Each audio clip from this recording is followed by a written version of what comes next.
welcome back to my channel. I'm Deandra, Naturally There, and thank you so much for tuning in today. I really apologize for the noise in the background.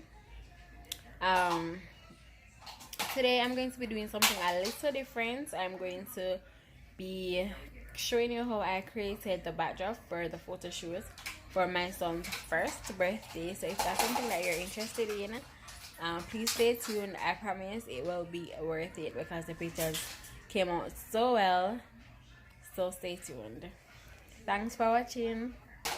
Bye. Alright guys, so we're starting by putting just a little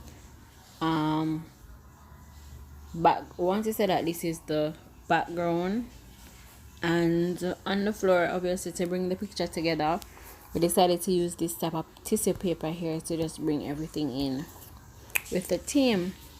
Alright, so now that we have our backdrop, what we really used was just a curtain. We pressed it out, and we're using tissue paper, a different type of tissue paper. It's like wrapped together to get these vine type of looks. So we are going with a jungle type of theme.